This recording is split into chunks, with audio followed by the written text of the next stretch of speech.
이 감람산에 오르다가 세 사람을 만납니다. 이 세 사람, 위기 때 만나는 세 사람.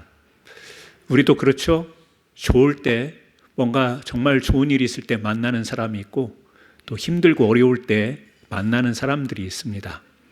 그냥 늘상 만나는 사람이 될 수 있겠고, 또 전혀 새로운 사람이 될 수도 있겠고, 그런데 누구를 만나느냐도 중요하지만 어떤 자세로 다가오는 그 사람을 만나느냐, 이것은 우리 삶에 지대한 영향을 끼치게 돼 있죠.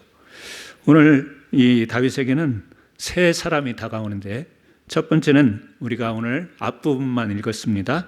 시바라는 사람이고, 두 번째는 시므이라는 사람입니다. 그리고 세 번째는 후세라고 하는 사람입니다. 시바라는 사람인데요, 이거 발음 잘해야 되지, 이거 제가 참 걱정이 되기는 해요. 이 사람은 어떤 사람이냐? 위기를 이용하는 사람입니다. 상대방이 위기가 처해졌을 때, 상대방이 어려움이 처했을 때 이렇게 친절하게 다가가는데, 뒤에서는 이 속내는 뭔가 자기의 유익을 챙기려 하는 사람, 그 사람이 바로 시바인 것입니다.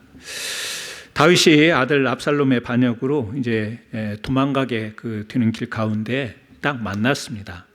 아마도 예상 길을 다 파악을 하고, 여기 성경에 보니까 당나귀 2마리, 거기에다가 빵도 싣고 포도주도 담고 무화과도 담고 많은 음식, 도망자에게 정말 필요했던 양식 아니겠어요? 그걸 가지고 가서 이제 다윗을 대하게 됩니다. 그러니까 이 도망자에게는 얼마나 이 음식들이, 혼자 도망가는 것도 아니고 또 사람들이 있을 텐데 필요했겠어요. 그런데 너무나도 따뜻하게 다가와서 이 먹을 것을 내어 놓습니다. 시바는 다윗에게 이 사울의 손자, 그러니까 요나단의 아들 무비보셋, 그 무비보셋이 지금 어떠한 형편에 있는가, 왜? 이 사람의 그 위치가 그랬던 것 같습니다. 이 무비보셋과 늘 가까이 있어서 다윗이 안부를 전할 수 있는 그런 사람이었던 것 같아요. 그래서 또 만난, 도망가는 길이긴 하지만 안부를 묻지 않습니까? 근데 뭐라고 대답하냐면, 무비보셋이 이런 이야기를 합디다. 이스라엘 족속이 오늘 내 아버지의 나라를 내게 돌리리라. 여기서 내 아버지라는 것은 할아버지인 사울을 의미하는 거예요. 그러니까 무비보셋이 이스라엘 백성들이 지금 무비보셋 자기를 이제 추앙하고 왕으로 삼겠다, 뭐 이런 이야기가 들립니다 라고 한 이 이야기를 전하는 거죠. 누가 했다고요? 무비보셋이 그런 이야기를 했다라는 거예요. 무비보셋은 다윗이 정성스럽게 살피지 않습니까? 그 아버지와 할아버지가 전쟁에 나가서 죽고 어렵게 되고 또 다리도 절뚝거리게 되고, 이런 상황 속에서 왕실에 불러서 같이 음식도 먹고 돌봤던 그 무비보셋. 그런데 지금 이야기를 들으니, 지금 나는 이렇게 아들 압살롬이 반역을 일으켜서 도망가는데 이런 흉흉한 틈을 타서 무비보셋이 지금 그런 이야기를 하다니, 민심을 흔드는 이야기를 하다니 괘씸할 거 아니에요. 그러면서 자연스럽게 이어지는, 아마 이 대화의 내용이 아마 압축됐기 때문에 이렇게 표현이 되지 않았을까, 그렇게 생각이 드는데요. 그래서 이 시바에게 뭐라고 이야기하냐면, 무비보셋에게 있는 모든 재산이 다 네 것이다. 화가 나니까 무비보셋을 당장 앞에 두고 뭐라고 따지고 물을 수도 없는 것이고, 화가 난 성이 난 그 차에 무비보셋의 모든 재산이 네 것이 될 것이다. 왜요? 지금 자기에게 굉장히 따뜻한 환대를 하지 않습니까? 도망길에 음식을 가지고 와서 필요한 것을 제공하지 않습니까? 그런데 무비보셋의 말을 들으니 참 괘씸합니다. 그래서 그 판단을 하게 된 거예요. 사실은요, 무비보셋이 그런 말을 한 적이 없습니다. 그런 말을 한 적도 없고 그런 마음도 갖지 않았습니다. 근데 지금 시바가 뭐냐면, 이렇게 환대를 해서 다윗의 마음을 사가지고 그 무비보셋 그 관계 속에서 자기 얻을 유익을 챙기는 것. 여러분, 우리가 살다 보면 나도 그런 경우도 있고 어느 사람으로부터도 그런 것을 느낄 때가 있습니다. 친절하게 다가왔는데 나중에 보니 그 친절이 뭔가 의도가 있었던 거예요. 그냥 순수하게 사랑으로, 또 우리 믿음의 사람들은 이제 믿음 안에서 몸에 배었지 않습니까? 친절히 베풀고 사랑으로 돕고, 이게 우리 성도님들은 몸에 배어 있습니다. 그래서 우리는 몸에 배어 있기 때문에 더더욱이 그런 것을 잘 느껴요. 왜? 우리는 그냥 마음에 있는 대로 그냥 그리스도의 사랑이니까. 그런데 그렇지 않은 것으로 다가올 때는 우리가 굉장히 빨리 캐치를 합니다. 아, 저건 뭔가 의도가 있어. 저건 딴 생각이 있어. 그래서 우리 믿는 사람들은요, 더 촉이 밝은 거예요. 더 잘 아는 거예요. 그런데 세상에 보면 그 친절이 순수한 친절이 아닌 경우도 있죠. 순수한 친절이 아니더라도 웃고 오는데, 그리고 나한테 잘 대하는데 또 그것을 냉정하게 거절할 수 없는 그런 때가 있죠. 하지만 이 진실이라는 것, 그 속에서 우리가 베품, 또 사랑, 교제가 이루어져야 되는 것이죠. 그 마케팅 중에서 여러분도 잘 아시겠지만 스놉이라는 단어를 씁니다. 스놉, S-N-O-B, 스놉이라는, 원래는요, 이게 이제 이것도 전설이긴 해요. 전해진 이야기도 합니다. 나폴레옹 시대 이후에 귀족들과 평민들을 이렇게 뭐 학교에서 또 아니면 가르치는 곳에서 이렇게 기록을 할 때 자기가 귀족이 아니다라는 것을 표시를 했어야 됐대요. 귀족들은 그냥 쓰지만 귀족이 아닌 사람들은 앞에다가 S, N-O-B 이거를 기록을 하고 이름을 적어야 그게 자기는 귀족이 아니라는 신분을 밝히는 것.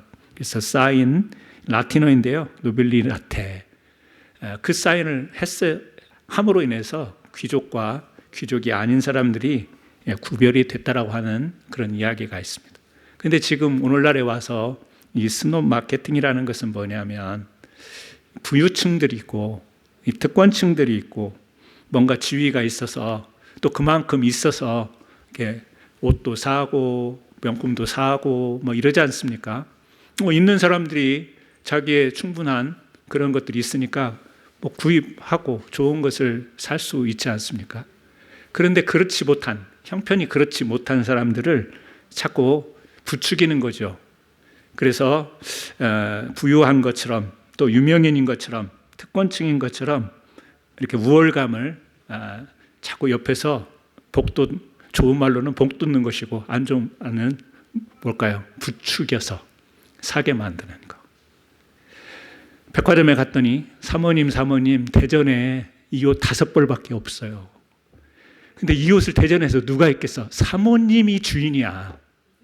그럼 자기는요 그 옷을 살 형편이 못 돼. 근데 대전에 5벌밖에 이게 출시가 안 됐다는데, 그것도 또 말을 들어보니까 너무 나한테 잘 어울린다고. 이 옷을 누가 입겠어? 사모님이 옷이 딱이야. 그러면 카드 긁어버리는 거지. 이게 이제 스놉 마케팅이라는 거죠. 여러분도 아마 그런 적이 있을걸요. 저희 어머니하고 제가 한번 몇 년 전인데요, 백화점은 아니고 준백화점 있죠? 떼지난간 물건 파는 그거 갔는데 비슷하게 마케팅을 하더라고요. 우리 어머니는 절대 그런 거에 넘어가는 분이 아니에요. 되게 꼼꼼하고 되게 그러신 분이에요. 근데 그 아줌마가 아이고 이거 하나 장만하세요. 아이고 나 돈 없어요. 우리 어머니가 그런 거예요. 그랬더니 아이 돈 있어 보이는구만. 하나 입으세요. 그랬더니 어머니가 뭐라고 한 줄 아세요? 입어볼까? 그러더라고요. 사람은요 그래요.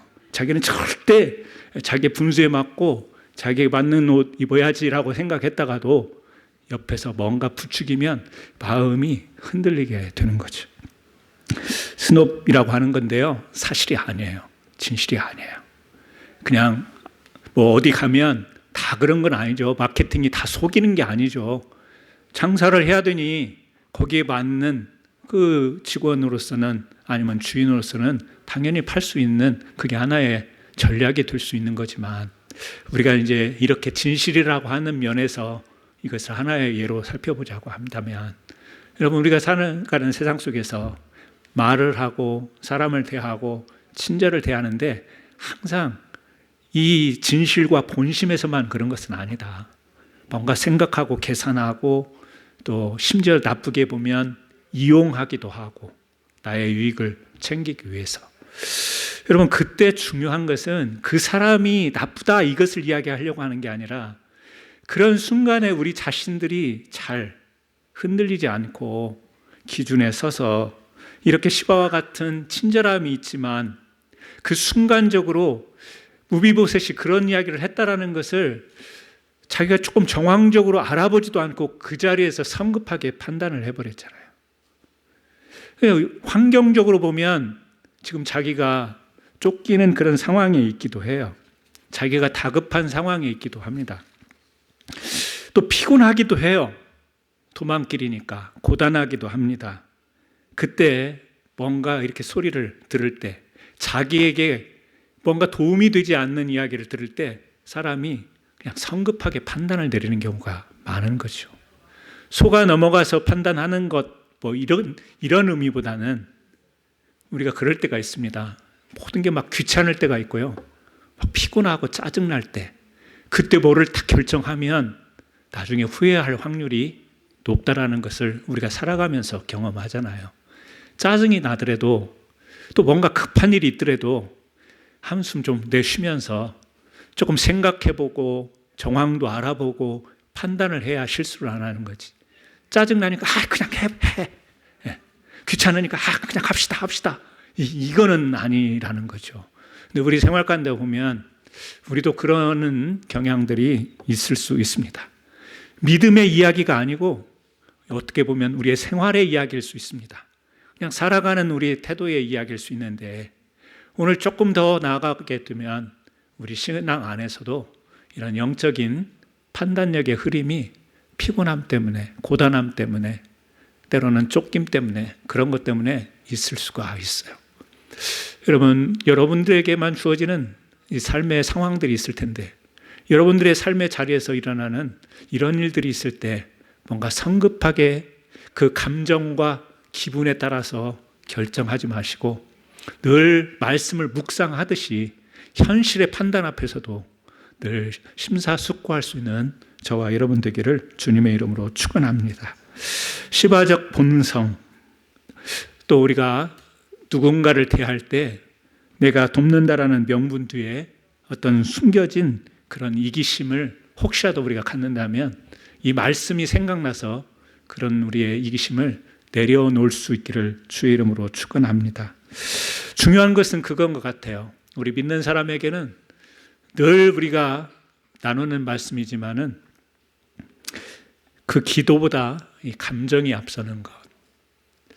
여러분, 이거는 실제로 우리가 신앙 가운데서 겪는 겁니다. 기도보다 감정이 앞설 때 어떤 일이 벌어질까?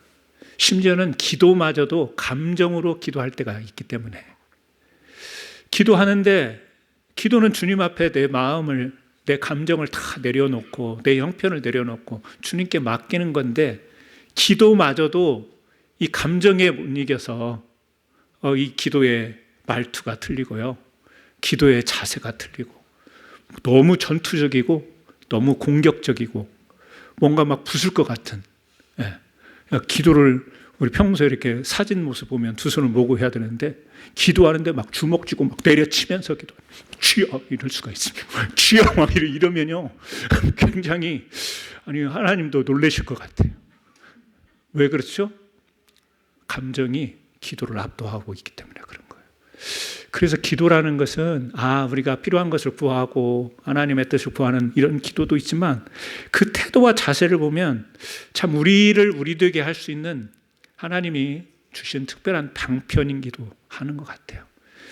화가 날 때 참는 것, 우리의 마음 삭히는 것. 여러분, 화가 날 때 마음을, 어떤 분은 차 타고 그냥 무작정 어딘가로 떠나는 분도 계실 거고, 어떤 분은 막 책을 보는 분도 있고, 어떤 분은 밀린 청소를 막 하면서 그 참는 분도 있을 거고, 다양한 방법이 있겠지만 우리 믿음의 사람들에게는 늘 기도, 늘 묵상이라는 것이 존재하지 않습니까? 그래서 그런 것으로 우리의 감정을 기도로, 묵상으로 삭혀야 우리가 꼭 어떤 진실이 아닌 현실이 늘 우리에게 있으면 좋겠지만 우리가 살아가는 세상 속에 100% 진실만 존재합니까? 그렇지 못하지 않습니까? 또 우리는 때로 오해도 합니다.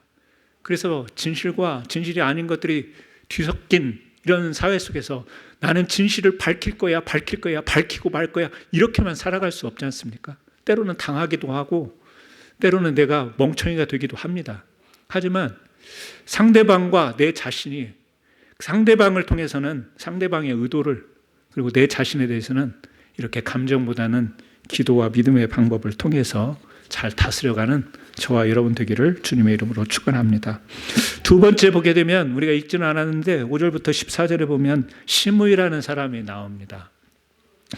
이 시므이라는 사람은 어떤 모습으로 다가오느냐. 이 시므이라는 사람은 욕을 하는 사람입니다. 대놓고. 그래서요, 이 다윗이 지금 여러분 5절 말씀을 보시게 되면, 다윗 왕이 바울임의 이름에 거기서 사울의 친족 한 사람이 나오니 게라의 아들이요 이름은 시므이라. 그가 나오면서 계속하여 저주하고 그랬습니다. 또 다윗과 다윗 왕의 모든 신하들을 향하여 돌을 던지니 그때의 모든 백성과 용사들은 다 왕의 좌우에 있었더라. 아니, 다윗이 지금 도망길에 나서긴 했지만 왕 아니에요? 그런데 지금 사울의 사람이었어요. 사울의 사람이었는데 이 사울이 전쟁에 나가서 죽고 다윗이 왕에 올라간 그 자체가 화가 나는 거예요. 자기가 섬기던 그 왕이 이제 죽게 되고 그 다윗이 왕이 됐다라는 사실을 인정도 못하겠고, 그게 그냥 마음속에 늘 화로 있는데 마침 지나가던 길에 만나서 거기에서 그 다윗을 향해서 저주를 퍼붓습니다. 돌을 던집니다. 여러분, 얼마나 이 상황이 당혹스럽겠어요. 왕인데 그래도 왕 주변에 사람들도 있는데, 그래서 이 다윗의 사람이 짐승으로 욕으로 나오지 않습니까? 저 사람 가만히 둘까요? 저 사람 가만히 두면 안 되겠네. 지금 그런 상황까지 가는 거예요. 그런데 다윗이 말리죠. 그러지 말라고 말립니다. 우리가 살다 보면 억울하게 이 누명을 쓰는 경우도 있고 욕을 먹는 경우도 있습니다. 욕을 내가 먹을 상황이 돼도 욕 먹는 것은 힘든 건데, 욕을 먹어서는 욕 먹을 짓을 안 했고 욕 먹을 일을 안 했는데 내가 욕을 당해야 된다고 한다면 그것처럼 또 억울한 일이 어디 있겠어요. 이 시므이라는 사람은 마음속에 분노와 상처가 있죠. 그냥 내가 섬기던 왕, 근데 그 왕이 지금 없어요. 그 말은 자기의 권력도 지금 다 날아갔다는 이야기 아니겠어요? 자기의 모든 것들이 날아가 버린 그 상황 속에서 이 화가 난 그 상태, 이때 아비새가 그냥 성경에 있는 대로니까 이 죽은 개가 어찌 내 주를 저주하리까. 권력도 다 이제 다 내려놓고 권력도 다 무너지고 아무 힘도 없는 저게 지금 나타나가지고 우리 다윗 왕에게 지금 무슨 소리를 하고 있냐 그러면서 내가 가서 그의 머리를 치리다 이렇게 이야기를 합니다. 할 수 있죠. 어디서 지금 돌을 던지고 어디서 지금 저주하냐고. 그런데 16장 10절에 다윗이 지난주와 같은 비슷한 말을 합니다. 자, 10절 말씀을 같이 한번 읽겠습니다. 왕이 이르되 수리아의 아들들아 내가 너희와 무슨 상관이 있느냐. 그가 저주하는 것은 여호와께서 그에게 다윗을 저주하라 하심이 내가 어찌 그리하였느냐 할 자가 누구겠느냐 하고. 무슨 말이에요? 놔둬. 하나님이 저 시므이를 통해서 나를 저주하라고 했나 봐. 라는 지금 해석이죠. 그렇게 받아들이는 것입니다. 저는 그게 안 될 것 같아요. 이렇게 안 될 것 같아요. 하나님이 욕하게 했으니까 내버려도 그거 저는 잘 안 될 것 같습니다. 근데 다윗은 그렇게 말합니다. 다윗은 억울한 이 상황, 사람의 입을 통해서 저주가 퍼부어지고 다윗도 자기의 사람의 입에서 같이 저주를 퍼부을 수가 있는데 그렇지 않고 그것을 무엇으로 돌리나요? 하나님의 손으로 돌립니다. 하나님이 그렇게 하시도록 하셨나 봐 라고 돌립니다. 우리는 성경을 보면서 어떤 것은 내가 이걸 본받고 이렇게 해야지라는 것도 있지만 어떤 것은 성경이 우리에게 보여주는 이 모범 사례는 우리가 너무 따라가기가 좀 갭이 큰 것도 있어요. 저는 이게 우리가 당연히 이렇게 다윗처럼 살아가야지라고 말하면서도 되게 멀게 느껴져요. 왜? 이 상황이 되면 이렇게 하기가 쉽지 않을 것 같아요. 그냥 욕은 내가 상대방에게 맞대어서 욕은 못해도 열은 받아서 내가 입을 꽉, 어금니를 꽉 깨물고 있을 수는 있을 것 같아요. 근데 하나님이 저 사람 통해서 그냥 저렇게 욕을 하게 하셨나 봐. 저는 그런 하나님이 없다고 그렇게 믿을 것 같아요. 다윗은 그런 모습을 성경을 통해서 우리에게 보여주고 있지 않습니까? 그러니 우리 믿음의 실천, 믿음의 삶이라는 것이 여러분 여간 쉬운 것이 아니겠죠? 성경 곳곳에 보면 우리 염장을 지르는 말씀들이 있습니다. 로마서 12장 19절 원수를 갚지 말고 하나님의 진노하심에 맡기라. 얌전히 욕해도 돌 던져도 뭐라고 해도 얌전히 원수를 갚지 말고 하나님의 진노하심에 맡기라. 이런 양반이 어디 있어요? 이렇게 양반 짓을 할 수 있는 사람이 얼마나 되겠어요? 성경 곳곳에서 이제 하나면 한 군데서 원수를 사랑하라고 하고 하나님께 맡기라고 하고 이렇게 나오지 않습니까? 그런데 이 말씀이 따라가기 어렵지만 어느 순간에 성령님이 우리의 마음을 도전을 주시고 우리 마음을 감동을 주셔서 내가 절대 그렇게 못할 것 같은데 하나님이 그런 마음 주실 때가 있어요. 내가 평생 그렇게 못할 것 같은데 어떤 순간에는 정말 성경대로 살아가도록 하나님이 나를 이끄실 때가 있어요. 그러니까 내 의지로 나도 다윗처럼 해야지라고 해서는 안 되는 것이고 어느 정말 여러분이 저주받고 억울한 누명을 쓰이고 돌을 받는 그 상황 속에서 하나님이 그 순간에 여러분과 함께 하실 때가 있습니다. 그때는 여러분도 다윗보다 더한 오래 참음과 인내와 그리고 하나님께 맡김이 여러분에게도 있는 거예요. 그래서 이게 거리가 먼 성경이 아니라 이 성경은 다윗의 성경이고 우리의 성경이고 우리의 말씀인 줄로 믿습니다. 하지만 이 말씀을 보면서 또 하나의 생각나는 말씀, 혹시 하나님이 나의 고난을 보시고 혹시 하나님이 나의 고난을 보시고 여러분 혹시라는 말은 뭐죠? 좀 부정확하지 않습니까? 16장 12절에 그 말씀 있잖아요.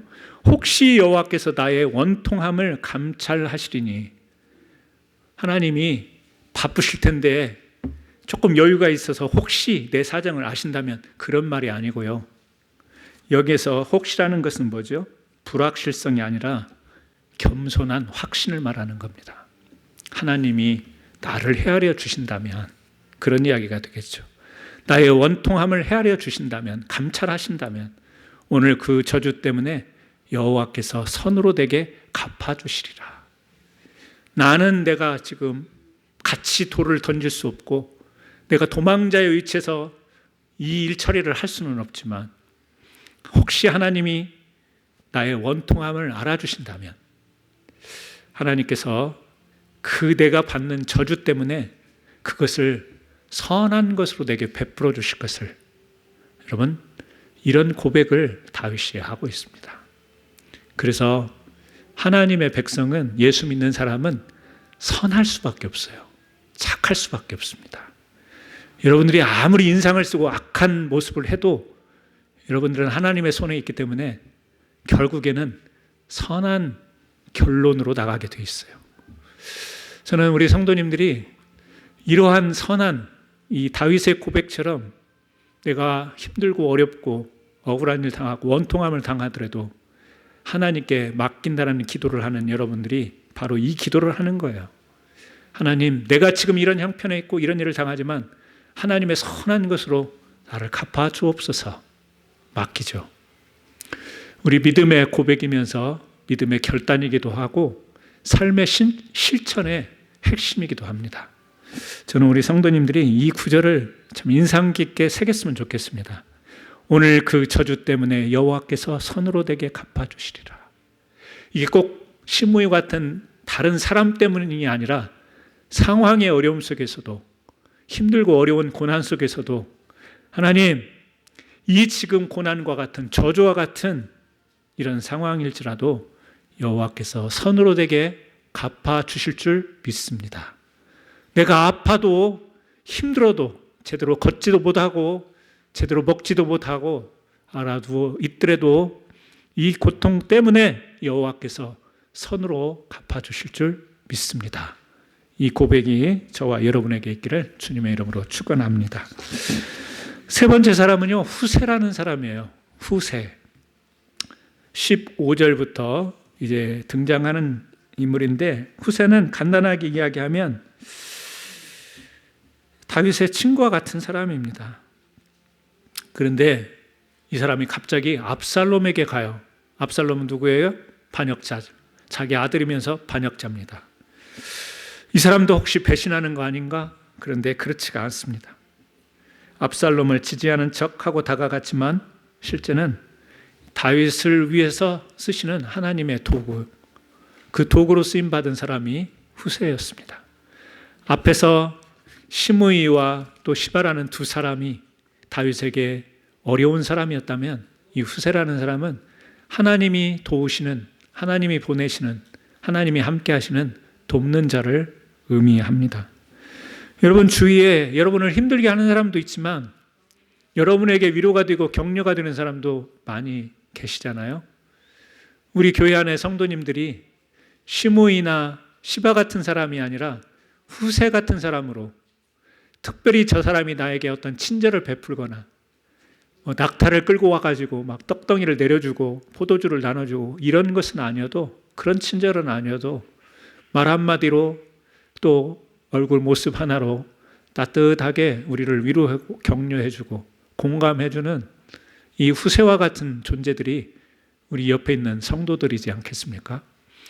저는 하나님께서 이 하나님의 사람을, 그리고 그 하나님의 사람에 걸어가는 이 다윗 왕의 인생의 계획을 멈추지 않으시는 하나님이라는 것을 계속해서 말씀 속에 발견합니다. 저주하니 속이니 속임으로 끝나는 게 아니라 계속해서 하나님이 넘어지고 쓰러지는 가운데 일으켜 세우시지 않습니까? 두 사람의 정말 힘든 사람이 있었는데 후세를 통해서 다시 그 마음을 일으켜 세우지 않습니까? 하나님이 하시는 일은 계획을 멈추지 않는 일입니다. 오늘 우리 가정에, 또 여러분의 가족 가운데, 또 여러분의 삶의 계획 가운데 멈추지 않아야 하시는 하나님의 그 섭리의 손길이 있는 줄로 믿으시기를 바랍니다. 저주 같지만 그것을 은혜로 만들어서 오히려 저주 때문에 선으로 갚아주시는 하나님의 은혜, 그것이 옆에 후세와 같은 사람으로 아니면 사건으로 우리에게 다가오는 역사가 있는 줄로 믿습니다. 결국 우리는 오늘 또 이 말씀을 보면서 우리의 고난, 사람 때문에 힘든 것, 이것을 우리에게 어떻게 극복해야 되는 영적인 지혜를 우리가 얻게 되는 것이죠. 여러분, 힘든 것보다 여러분에게 주시는 하나님의 놀라운 은혜들이 훨씬 더 많다라는 사실을 기억하시기를 바랍니다. 하나님이 왜 여러분을 계속해서 붙들고 계시기 때문에 그래요. 저는 이 말씀을 준비하면서 우리 교회가 생각이 났습니다. 우리 교회 이전을 위해서 옛 교회 건물을 매각하고 이 건물을 우리가 계약해야 되는데 계약하고 3개월 만에 6개월 만에 취소가 됐습니다. 이제 저축 매각이 안 돼서 매각이 되기 전에 저걸 파는 조건으로 팔아서 대금을 이쪽에다 내는 조건으로 컨텐전시를 걸어서 우리가 컨트랙을 했는데요. 안 팔려가지고 이것을 다시 주인에게 되돌리고 우리가 한 달에 조금 내던 돈들을 그냥 손해보고 되돌려야 됐습니다. 그때 성도님들이 걱정을 많이 했습니다. 도대체 목사님 어디서 예배 볼 겁니까? 공원에서 예배 볼 겁니까? 렌탈 교회라도 알아봐야 되지 않겠습니까? 제가 안 알아봤겠어요. 얼마나 속이 타들어갔겠습니까? 그런데 그때 하나님은 계속 일하고 계셨던 거죠. 누가 일하고 계셨나요? 시청하고 이제 우리 대신에 이 건물을 사기로 한 부동산 업자들하고 열심히 일을 했습니다. 이 시청하고 우리가 이제 이걸 못 산다고 하니까 여기다가 집을 짓겠다고 부동산 업자가 뛰어들어서 이 둘 사이에 열심히 일을 했어요. 그래서 결국에는 어떻게 됐나요? 우리 22만 불을 깎아주는 일을 둘이 열심히 한 거예요. 그래서 우리가 들어올 때 우리가 처음에 살려고 계약하려고 했던 것보다 20만 불 정도를 싸게 들어왔지 않습니까? 뭐 시세를 아는 분들은 그게 뭐 적당한 가격이라고 할 수 있고 뭐 그런 내용을 떠나서 저는 그걸 보면서 그때는 그냥 실망과 좀 낙심과 또 걱정 이런 것들이 있었긴 했지만 우리 걱정은 우리 걱정인 것이고 하나님은 계속 일을 하셨던 거예요. 우리와 전혀 상관없는 부동산업자와 시청 직원과 계속해서 밀당을 하다가 최종 마지막 날 전화를 받은 게 시청에서 전화를 받은 거예요. 어떻게? 니네가 가져가라. 여기 시청에서 도저히 허락 안 해줘서 여기다 집을 못 짓겠다. 그래 니네가 가져가라. 이 연락을 받은 거 아니에요? 지내놓고 보면 우리가 애를 써서 들 일이 아니고 우리가 막 사정해갖고 들 일이 아니라 이미 계약이 파기됐지만 다른 사람들이 열심히 일해서 20만 불이라는 이 돈을 그래도 저렴하게 들어올 수 있던 것들을 가만히 보면 교회의 사건이었지만 여러분 개개인의 삶 가만히 보세요. 하나님이 힘들게 하시는 그 어려운 가운데서도 여러분과 함께 하시는 일들이 참 많이 있을 겁니다. 그런데 우리가 기록하지 않고 기억이 지나가 버리면 잊어버리기 때문에 그런데 오늘 또 계속해서 우리와 함께 하시고 일하시는 하나님, 다윗 피곤한 도망길, 또 그리고 두 사람의 아픈 사람을 만나고 한 사람의 돕는 사람을 만났지만 이 관계 속에서도 위기 속에서도 사람의 만남, 그러나 결국에 신앙의 보석을 발견하는 귀한 순간이었습니다. 오늘 저와 여러분이 이 은혜가 있기를 주님의 이름으로 축원합니다. 우리 같이 한번 기도하시겠습니다. 우리 삶 속에서도 그럴 때가 있습니다. 살아가다 보면 어려운 때가 있고 그 어려울 때 나를 이용하려고 하는 사람도 있고 또 나에게 친절이 다가오는데 그 친절이 아닌 뭔가 자기의 입속을 챙기는 일 같고 그런 것을 알게 되면 많이 속상하기도 하고 도대체 내가 어떤 삶을 살아가야 될지 막연할 때도 있는데 오늘 하나님의 말씀을 묵상하면서 이런 상황들을 통해 우리가 어떻게 살아가야 하는 믿음의 태도를 발견하고 지혜를 얻는 귀한 시간이 될 줄로 믿습니다.